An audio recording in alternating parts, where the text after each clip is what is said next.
Hi everyone, मैं रोहन यादव आप सभी का एक बार फिर से अपने यूट्यूब चैनल पर स्वागत करता हूं। आज मैं आप लोगों से डिस्कस करने वाला हूं समाजकारी के कुछ महत्वपूर्ण प्रश्न। आगामी परीक्षा है दिसंबर 2024 में, और दिसंबर 2024 यूजीसी नेट के लिए जो समाजकारी में ऑनलाइन क्लासेस आप सभी को प्रोवाइड कराई जा रही हैं, वो समय शाम को 7 से 8 PM। यदि आप यूजीसी नेट सोशल वर्क की तैयारी कर रहे हैं दिसंबर 2024 के लिए, तो आप हमसे संपर्क भी कर सकते हैं 8506031308 पर। आप मुझे कॉल भी कर सकते हैं और व्हाट्सएप के माध्यम से भी संपूर्ण जानकारी प्राप्त कर सकते हैं। आज 13 सितंबर 2024 है और दिसंबर 2024 में आप सभी लोगों का एग्ज़ाम है। मैं समाजकारी में प्रतिदिन आप सभी लोगों के लिए क्लासेस प्रोवाइड कराता हूँ। लाइव क्लासेस है और वो भी रिकॉर्डेड है। जिस दिन आप क्लास नहीं भी ले पा रहे हैं, उस क्लास को आप रिकॉर्डिंग भी देख सकते हो। यदि आप उस क्लास को लाइव के साथ साथ बाद में भी रिकॉर्डिंग देखना चाहते हो, तो आप उस क्लास को भी देख सकते हो। ये रिकॉर्डिंग वाली क्लासेस जो पेड बच्चे हैं, उन बच्चों को प्रोवाइड कराई जाती है। यूनिट वाइज और टॉपिक वाइज आप सभी लोगों को क्लासेस के साथ साथ पीडीएफ भी आप सब लोगों को वीडियो और पीडीएफ क्रम में आप सभी को दिए जाएंगे टेलीग्राम पर। लाइव प्रैक्टिस सेशंस भी रखे गए हैं, जैसे आज मैं आप लोगों को पब्लिक करवा रहा हूँ, उसके बाद जैसे टॉपिक के बाद भी मैं आप लोगों को प्रैक्टिस करवाता रहूँगा। पहले टॉपिक करवाऊँगा, समझाऊँगा, उसके बाद उसी टॉपिक के संदर्भ में कुछ महत्वपूर्ण प्रश्नों पर भी बात करूँगा। प्रीवियस ईयर का क्वेश्चंस पेपर यानी 2004 से लेकर 2024 तक, यानी 22 अगस्त 2024 तक के सभी क्वेश्चन पेपर को सॉल्व के साथ आप लोगों को प्रोवाइड कराऊंगा, और यहाँ पर हर एक प्रश्न पर भी मैं आप लोगों से व्याख्या भी करूंगा। यूजीसी नेट समाजकारी की ऑनलाइन क्लासेस की जो फीस रखी गई है, वन टाइम पेमेंट अगर आप करेंगे तो 3500 रुपये में आप इस क्लास को परचेज कर सकते हैं। वहीं अगर आप इस फीस को किस्तों में जमा करना चाहते हैं तो 2000 करके 2 किस्तें बनेंगी। टोटल फीस बनेगी आपकी यहाँ पे 4000। ठीक है, अगर आप किस्तों में पेमेंट करना चाहते हैं तो। वहीं अगर हम बात करते हैं मॉर्निंग क्लास में, मैं आप लोगों के लिए एमपी सेट समाजशास्त्र की क्लासेस बेसिकली प्रोवाइड कराता हूँ। एमपी सेट इस बार जो बच्चे सोशल वर्क से कर रहे हैं, इस बार जो है बेसिकली समाज शास्त्र आएगा, सोशोलॉजी आएगा, ना कि सोशल वर्क आने वाला है एमपी सेट के बच्चों के लिए। आगामी कोई असिस्टेंट प्रोफेसर की वैकेंसी यदि निकाली जाती है सोशल वर्क पर, तो ये एमपी सेट अगर आप क्वालिफाई हैं सोशोलॉजी पर, तो आपको वहाँ पे वैलिड माना जाएगा। एमपी सेट सोशोलॉजी की फीस यहाँ बताया गया है 3000 आप लोगों को प्रोवाइड में कराई दी जाएगी सारी क्लासेस। इसकी क्लास का जो समय है सुबह का है, क्लास का टाइम 8 से 9 AM। प्रतिदिन क्लास चलती है। रिकॉर्डेड क्लासेस पीडीएफ वीडियो आप सभी लोगों को टेलीग्राम पर मिलेगा। ये मेरा कॉन्टेक्ट नंबर है 8506031308 पर आप हमें कॉल भी कर सकते हो और व्हाट्सएप के माध्यम से भी जानकारी प्राप्त कर सकते हो। चलिए बढ़ते हैं हम लोग प्रश्नों की तरफ। ये प्रश्न बहुत ही इम्पोर्टेंट है आगामी परीक्षाओं के लिए, जैसा कि दिसंबर में ही एमपी सेट का ही एग्ज़ाम है और दिसंबर में ही यूजीसी नेट सोशल वर्क का भी एग्ज़ाम है। इस बार जो यूजीसी नेट सोशल वर्क का एग्ज़ाम होने वाला है दिसंबर में, वो कॉन्सेप्चुअल पर बेस्ड होगा और साथ ही साथ आप लोगों को फैक्ट भी देखने को मिलेंगे। ठीक है, तो इन क्लासेस के लिए अधिक जानकारी के लिए डिस्क्रिप्शन में भी जाकर आप मेरा कॉन्टैक्ट नंबर निकाल सकते हैं, या तो आप यहाँ पे वीडियो के मैंने शुरुआत में भी आपको बता दिया है और अंत में भी मैं आप लोगों को एक बार बता दूंगा। तो पहला प्रश्न क्या कहता है? कहता है कि घरेलू हिंसा, क्या बोलता है? घरेलू हिंसा का अन्य रूप क्या हो सकता है ना। घरेलू हिंसा का यूनिट नंबर अगर आप 10 देखेंगे ना, तो UGC net social work unit number 10। देखिए इस समय यूजीसी नेट का जो सिलेबस चल रहा है यूनिट क्रम में चल रहा है, यूनिट नंबर 2 चल रहा है। मैं आप लोगों को हर एक यूनिट से कुछ महत्वपूर्ण प्रश्नों को लेकर पब्लिक कर रहा हूँ वीडियो इस समय। ठीक है, तो यूनिट नंबर 10 क्या कहता है? घरेलू हिंसा का अन्य रूप क्या हो सकता है? सही जवाब तो बेसिकली पारिवारिक हिंसा होता है। ऑप्शन अगर हम बात करेंगे तो बी वाला ऑप्शन आपका सही होगा। घरेलू हिंसा से तात्पर्य क्या होता है? घरेलू हिंसा का मीनिंग क्या है? वह हिंसा जो पारिवारिक हो, यानी option number A. Question number 3, घरेलू हिंसा का उद्देश्य होता है क्या? घरेलू हिंसा का उद्देश्य बेसिकली मानसिक आघात, शारीरिक आघात और मनोवैज्ञानिक आघात, यानी उपर्युक्त सभी, ये सभी ऑप्शन नंबर डी आपका करेक्ट हो जाएगा। घरेलू हिंसा से संदर्भ में मैं आप सभी से बता दूं कि आगामी परीक्षा चाहे वो एमपी सेट हो चाहे वो यूजीसी नेट सोशल वर्क का हो, इन दोनों परीक्षाओं में आप लोगों को देखने को मिलेंगे सवाल। ठीक है, इस बात को ध्यान रखिएगा। क्वेश्चन नंबर 4 क्या कहता है आपके सामने? 4 आपके सामने है, कहता है घरेलू हिंसा में शामिल है। घरेलू हिंसा में अगर हम बात करते हैं, बलात्कार भी शामिल है, दहेज हत्याएं भी शामिल है, भ्रूण हत्या भी शामिल है, अतः मैं आप लोगों से कहूंगा विकल्प डी करेक्ट होगा। क्वेश्चन नंबर 5, घरेलू हिंसा का शिकार अधिकतर होता है। घरेलू हिंसा का शिकार अधिकतर अगर हम बात करेंगे विवाहित स्त्रियां होती हैं, विकल्प ए सही होगा। घरेलू हिंसा अत्यंत ही डैश अपराध है, क्या अनैतिक अपराध है, जघन्य अपराध है, क्रूर है या अमर्यादित है? क्वेश्चन नंबर 6 सही जवाब होगा आपका ऑप्शन नंबर बी, घरेलू हिंसा अत्यंत ही जघन्य अपराध है, विकल्प बी करेक्ट होगा। क्वेश्चन नंबर 7, घरेलू हिंसा का मुख्य कारण तनावपूर्ण डैश परिस्थितियां हैं। क्वेश्चन नंबर 7 आप सही जवाब देंगे पारिवारिक। क्वेश्चन नंबर 8, आपराधिक हिंसा में शामिल है। 4 विकल्प आपके सामने, और मैं आप सबसे कहूंगा कि आपराधिक हिंसा में शामिल बलात्कार, अपहरण दोनों शामिल है, अतः विकल्प सी को देखें, ए और बी दोनों है। क्वेश्चन नंबर 9, घरेलू हिंसा में शामिल है। ठीक है, क्वेश्चन नंबर 9 में क्या कहता है? दहेज संबंधी मृत्यु, पत्नी को पीटना, लैंगिक दुर्व्यवहार और ये सभी घरेलू हिंसा में शामिल होगा आपका विकल्प डी, ये सभी। क्वेश्चन नंबर 10, भारतीय दंड संहिता की किस धारा में बलात्कार को दंडनीय अपराध घोषित किया गया है? क्वेश्चन नंबर 10, तो आप ये कह सकते हैं, देखिए यहाँ पर विकल्प में अगर हम लोग बात कर रहे हैं भारतीय दंड संहिता की किस धारा में बेसिकली बलात्कार को दंडनीय परिप्रेक्ष्य में रखा गया है, तो आप सभी लोग कह सकते हो कि विकल्प आपका सी होगा। ये बात तो सभी बच्चों से पता होगा। देखिए आगामी परीक्षाओं में भी आप लोगों को इस तरह के सवाल जो है देखने को मिलेंगे, ये बात जरूर ध्यान में रखेंगे। ये भारतीय दंड संहिता 1860 की धारा के तहत बलात्कार की जुड़ी जो है संबंध में बातें बताई गई है। ठीक है, 300 यहाँ पे देखिए धारा बेसिकली 375 है, लेकिन 375 इस विकल्प में कहीं भी आप देख नहीं रहे हैं। ठीक है, मैं आपको बता दूं आईपीसी की धारा की अगर हम बात कर रहे हैं यहाँ पे, तो बलात्कार की सजा के परिप्रेक्ष्य में, दंडनीय अपराध को घोषित करने के परिप्रेक्ष्य में, तो आपका आता है धारा 376। इस पर मैं आप लोगों को अभी हाल ही में कुछ बदलाव भी हुए हैं, इन सभी चीज़ों पर मैं डिस्कशन करूंगा आप लोगों से, आप निश्चिंत रहें। फिलहाल प्रश्न के आधार पे इसका विकल्प सी ही सही जाएगा। ठीक है, अब तो परिवर्तित भी हुए हैं, उन सभी पर मैं बातचीत करूंगा लाइव क्लास में। बलात्कार है, क्वेश्चन नंबर 11 बलात्कार है, तो आप कह सकते हो किसी पुरुष द्वारा किसी स्त्री से उसकी इच्छा के विरुद्ध संभोग करना बलात्कार कहलाता है। ये बलात्कार की परिभाषा है, विकल्प सी। क्वेश्चन नंबर 12, दहेज के लिए स्त्रियों को दी जाती है। 12 में आपसे कहता है यातनाएं, यहाँ पर विकल्प बी करेक्ट होगा। दहेज निरोधक अधिनियम किस वर्ष पारित हुआ? आप कह सकते हैं 1961, 1961। क्वेश्चन नंबर 14, दहेज हत्या व उत्पीड़न के मामले किस वर्ग में अधिक देखने को मिलते हैं? क्वेश्चन नंबर 14, विकल्प आप कह सकते हो मध्यम वर्ग में दहेज हत्या और उत्पीड़न देखने को ज्यादा मिलते हैं। ये थोड़ा सा कॉन्सेप्चुअल प्रश्न बनाएगा। क्वेश्चन नंबर 15, नववधू को प्रताड़ित करने में किसकी भूमिका अहम होती है? 15 आप कह सकते हो ससुर। ठीक है, क्वेश्चन नंबर अगर हम बात करते हैं यहाँ पे देखिए कथन के आधार पे बताता है, जैसे पति, सास, परिवार की रचना और ससुर। यहाँ पति भी रोल अदा कर सकता है, सास भी अदा कर सकती है और ससुर भी, लेकिन किताबी भाषा अगर हम बात करते हैं नववधू को प्रताड़ित करने में किसकी भूमिका अहम मिला है, गूगल अगर सर्च करेंगे तो भी आपको वहाँ पर भी दिखाएगा ससुर। क्वेश्चन नंबर 16, हिंदुओं में पत्नी को माना जाता है क्या? क्वेश्चन नंबर 16 में जैसे अर्धांगिनी भी कहा जाता है, सह धर्मचारिणी भी बोला जाता है, धर्म पत्नी भी कहा जाता है।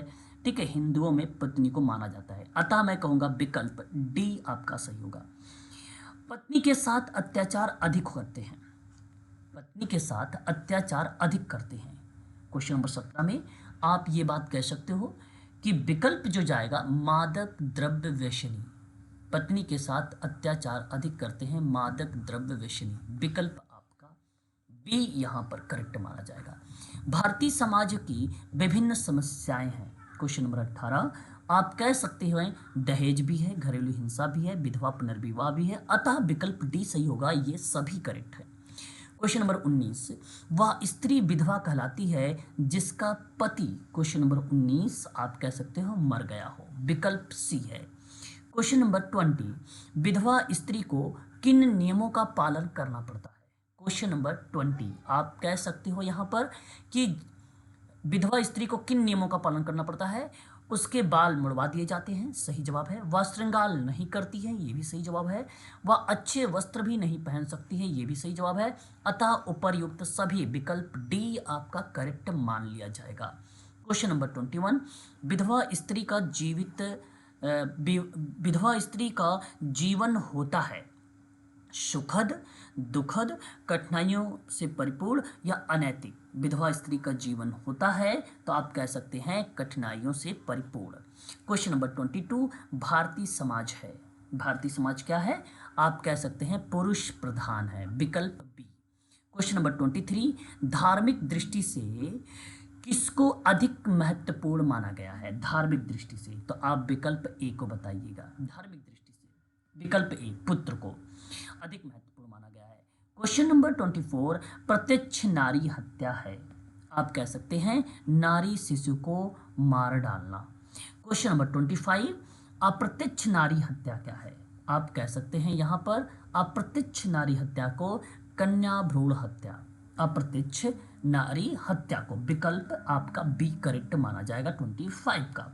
क्वेश्चन नंबर 26 भ्रूण हत्या का तात्पर्य क्या बन सकता है। 26 आप कह सकते हो कि भ्रूण हत्या से तात्पर्य गर्भ में लड़का का होना, गलत जवाब। गर्भ में लड़की का होना, गलत। गर्भ में शिशु का हत्या होना, भ्रूण हत्या। गर्भ में लड़का होना, गर्भ में लड़की होना नहीं होगा, गर्भ में ही शिशु की हत्या होना, विकल्प सी आपका करेक्ट हो जाएगा 26 का। गर्भ में अगर शिशु की हत्या होती है तो भ्रूण हत्या हो सकती है, उसको हत्या बोल सकते हैं। क्वेश्चन नंबर 27 घरेलू हिंसा का कारण बताना है। 27 में आप कह सकते हैं घरेलू हिंसा का कारण पुरुष प्रधानता हो सकती है, सही बात है।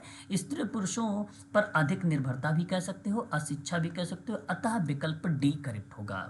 क्वेश्चन नंबर 28 घरेलू हिंसा को रोकने के लिए प्रयास। 28 में आप ये बात कह सकते हो कि महिला आश्रय की व्यवस्था, महिलाओं को रोजगार देना और शिक्षा को सुविधाएं प्रदान करना, ये बेसिकली बहुत इंपॉर्टेंट क्वेश्चन है। घरेलू हिंसा का रोकने का प्रयास, विकल्प आपका बनेगा डी। घरेलू हिंसा संरक्षण अधिनियम very very most important question आपका क्या होगा यहाँ पे 29th में अगर हम बात करेंगे तो विकल्प आपका बनेगा डी 2005। क्वेश्चन नंबर 30 की बात करते हैं, दहेज प्रथा है एक 30 में, तो आप कह सकते हो कि विकल्प सी होगा, दहेज प्रथा एक है अभिशाप। ठीक है। क्वेश्चन नंबर 31 की बात करते हैं, कानून भी दहेज प्रथा को समाप्त करने में डैश रहे हैं। ठीक है, कानून भी दहेज प्रथा को समाप्त करने में डैश रहे हैं। क्वेश्चन नंबर 31 में आपका जवाब क्या होना चाहिए, तो मैं आप सभी लोगों से कहूँगा कि निष्क्रिय, कानून भी दहेज प्रथा को समाप्त करने में निष्क्रिय रहे हैं। और ये बात सत्य भी है, सार्वभौमिक सत्य है, या अप्लाइड सवाल बना भी सकता है। सभी के सभी प्रश्न आगामी परीक्षा दिसंबर में एमपी सेट और यूजीसी नेट सोशल वर्क का पेपर होने वाला है, उन दोनों एग्जाम के लिए very very most important question है ये सभी के सभी। क्वेश्चन नंबर 32 वर्तमान समय में दहेज प्रथा का डैश रूप में देखने को मिला है, बात सही है, आप बता सकते हो विकृत के रूप में मिला है। क्वेश्चन नंबर 33 सामान्यतः दहेज उस संपत्ति को कहते हैं जो विवाह के समय, ठीक है, कन्या पक्ष के लोग वर पक्ष को देते हैं, विकल्प बी। दहेज वह धन की संपत्ति है जो विवाह के अवसर पर लड़की के माता पिता व अन्य निकट संबंधियों द्वारा दी जाती है। यह कथन किसका है, विकल्प आपका होगा फेयर चाइल्ड। क्वेश्चन नंबर 35 दहेज निरोधक अधिनियम की परिभाषा में दहेज को क्या कहकर परिभाषित किया गया है 35 में, विकल्प आपका बनेगा विवाह की आवश्यक शर्त, विकल्प बी होगा। दहेज का प्रमुख कारण क्या हो सकता है, विकल्प आप बता सकते हो कुलीन विवाह, धन का महत्व, सामाजिक प्रतिष्ठा। विकल्प आपका डी होगा ये सभी। क्वेश्चन नंबर 37 में दहेज प्रथा के कुप्रभाव क्या हो सकते हैं?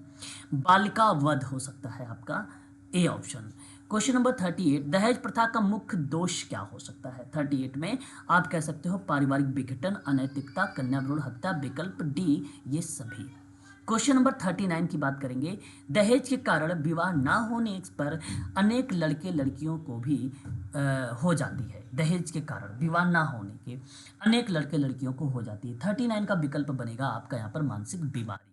ठीक है, क्वेश्चन नंबर देखिए आगे। यहाँ नवंबर 2017 में ये सवाल आया हुआ था कि कथन और कारण के रूप में या तर्क के रूप में भारतीय जेलों में अपराधियों का बहुत बड़ा हिस्सा पुरुष है। ये कहता है अभिकथन या कथन कहा जाता है। तर्क कहता है सामान्यतः महिलाएं पुरुष का शिकार होती हैं और वे अपराध करने में भी शामिल नहीं होती हैं। देखिए अब क्वेश्चन नंबर पहले के आधार पर अगर हम लोग बात करते हैं, पहला वाला तो सत्य है, परंतु आर जो कह दिया वो गलत है। ऐसा कहना उचित नहीं है, महिलाएं भी आजकल रोल अदा कर रही हैं, अतः आपका कहना सही होगा सी वाला, ए सही है, आर गलत है। क्वेश्चन नंबर दूसरा आया है, ये भी 2017 में पूछा गया था। कौन सा नारीवाद सिद्धांत इस विश्वास के द्वारा अभिलक्षित होता है कि पितृतंत्र महिलाओं के उत्पीड़न का प्रमुख सर्वदेशिक कारण है? क्वेश्चन नंबर 2 में सही विकल्प आप कहेंगे क्रांतिकारी नारीवाद। जुलाई 2017 में देख सकते हैं यूजीसी नेट ने एक प्रश्न पूछा था और ये कह सकते हैं कि कौन सा नारीवादी सिद्धांत या तर्क देता है कि पितृसत्तात्मक व्यवस्था महिलाओं के उत्पीड़न का प्रमुख और सार्वभौमिक कारण है और पुरुषों को दी गई शक्ति समस्या का मूल कारण बन जाता है? तो विकल्प आपका होगा अतिवादी नारीवाद। इन सभी प्रश्नों पर मैं आप लोगों से चर्चा करूंगा, आप निश्चिंत रहेंगे लाइव क्लासेस में। क्वेश्चन नंबर 4, भारत में चिकित्सकीय गर्भपात अधिनियम किस वर्ष पारित किया गया था? आप कह सकते हो 1971 में, 1971 में। क्वेश्चन नंबर 5, भारत में बच्चों का कम लिंग अनुपात मुख्यतः कन्या भ्रूण हत्या का कारण होता है। विकल्प आपका ये सत्य है। पितृ व्यवस्था के कारण भारत में पुत्र वरीयता बहुत अधिक है, ये भी बात सत्य है। दोनों करेक्ट जवाब होंगे, विकल्प ए आपका सही माना जाएगा। ए और आर दोनों सत्य है। क्वेश्चन नंबर 6, निम्नलिखित में से कौन सी संस्था महिलाओं के व्यक्तित्व को शरीर और वस्तु तक ही सीमित करके महिलाओं के विरुद्ध हिंसा को बढ़ावा देने की सांस्कृतिक प्रभुत्ता को प्रबलित करता है? क्वेश्चन नंबर 6 सही जवाब होगा जनसंचार। क्वेश्चन नंबर 7, जनवरी 2017 में यह सवाल पूछा गया, उच्चतम न्यायालय के दिशा निर्देश के अनुसार निम्नलिखित में से लिंग संबंधित मुद्दों में से कौन सा वर्ष 2013 में एक अधिनियम बना है? क्वेश्चन नंबर 7, कार्यस्थल पर यौन उत्पीड़न। क्वेश्चन नंबर 8, निम्नलिखित में से कौन सा घरेलू हिंसा का रूप नहीं है? क्वेश्चन नंबर 8 में अपहरण। क्वेश्चन नंबर जुलाई 2016 की बात करेंगे। क्वेश्चन नंबर 9, निम्नलिखित में से किसे भारत में विधवाओं का कार्य करने के लिए माना जाता है? क्वेश्चन नंबर 9 विकल्प आपका यहाँ पर बनेगा घरेलू महिलाओं के घरेलू हिंसा संरक्षण अधिनियम के रूप में वर्ष पारित किया गया था। क्वेश्चन नंबर 9 विकल्प आपका बनेगा यहाँ पर 2005। ठीक है, क्वेश्चन नंबर उसके बाद हमारे सामने आता है आपका, एक मिनट, क्वेश्चन नंबर 9 नहीं, हमने क्वेश्चन नंबर 10 पढ़ दिया है, 9 शायद छोड़ दिया है। एक मिनट, 9 देखते हैं। हाँ, 9 है कि भारत में विधवाओं के कार्य को करने के लिए माना जाता है ना, ये देखिए सवाल था, 9 मैंने छोड़ दिया था, विधवाओं के कार्य के लिए जाना जाता है। ठीक है, यहाँ आप लोग कहेंगे मार्था अल्टर चैन को जाना जाता है। ठीक है, और संरक्षण अधिनियम 2005 हो जाएगा। आगे बात करते हैं क्वेश्चन नंबर जो है 11, और ये जून 2015 में सवाल पूछा गया था और कहा क्या गया है कि एक प्रकार से घरेलू हिंसा के संबंध में ठीक नहीं है, संबंध में ठीक नहीं है। ठीक है, आप और यहाँ पे अगर मैं बात करता हूँ क्वेश्चन नंबर 11 में, तो आपका क्या होना चाहिए, यह गरीबी का प्रतिभास है। ठीक है, यहाँ बेसिकली ये स्टेटमेंट ठीक नहीं है, बाकी देखो आपका सभी स्टेटमेंट यहाँ पर करेक्ट माने जाएंगे। क्वेश्चन नंबर 12 में अगर हम बात करते हैं, यहाँ पर आपके सामने सवाल आ रहा है कि दहेज निषेधात्मक अधिनियम कब लाया गया है, और आप सभी कह सकते हो 1961 में। हिंदू विवाह अधिनियम की बात अगर हम लोग बात करते हैं तो आप कह सकते हो 1955 में, और हिंदू उत्तराधिकार अधिनियम के बारे में अगर हम लोग जिक्र करेंगे तो आप यहाँ पे कह सकते हो 1956 में। घरेलू हिंसा अधिनियम की बात करेंगे तो आप लोग बोल सकते हो 2005 में। अतः मैं विकल्प आप लोगों को बता सकता हूँ कि बी वाला विकल्प आपका करेक्ट माना जाएगा। ठीक है, ये घरेलू हिंसा और महिलाओं के विरुद्ध अपराध के संदर्भ में कुछ मैंने इम्पॉर्टेंट यहाँ पे क्वेश्चंस लिया था जो आगामी परीक्षाओं के लिए इम्पॉर्टेंट होंगे। यदि आप यूजीसी नेट दिसंबर 2024 की ऑनलाइन क्लासेस लेना चाहते हैं सोशल वर्क के संदर्भ में, तो इसकी फ़ीस मात्र आप सभी लोगों के लिए बता दूं कि 35 रुपये वन टाइम में है फीस इसकी, और वही फीस अगर आप किस्तों में देना चाहते हैं तो 25 यहाँ पर 500 आपकी फ़ीस जो है बढ़ जाएगी, तो टोटल फीस बन जाएगी आप सभी की 4000। ठीक है, तो आज के लिए बस इतना ही। अधिक जानकारी के लिए डिस्क्रिप्शन में मेरा नंबर है, आप मुझसे नंबर से भी संपर्क कर सकते हैं। ठीक है, आज के लिए बस इतना ही।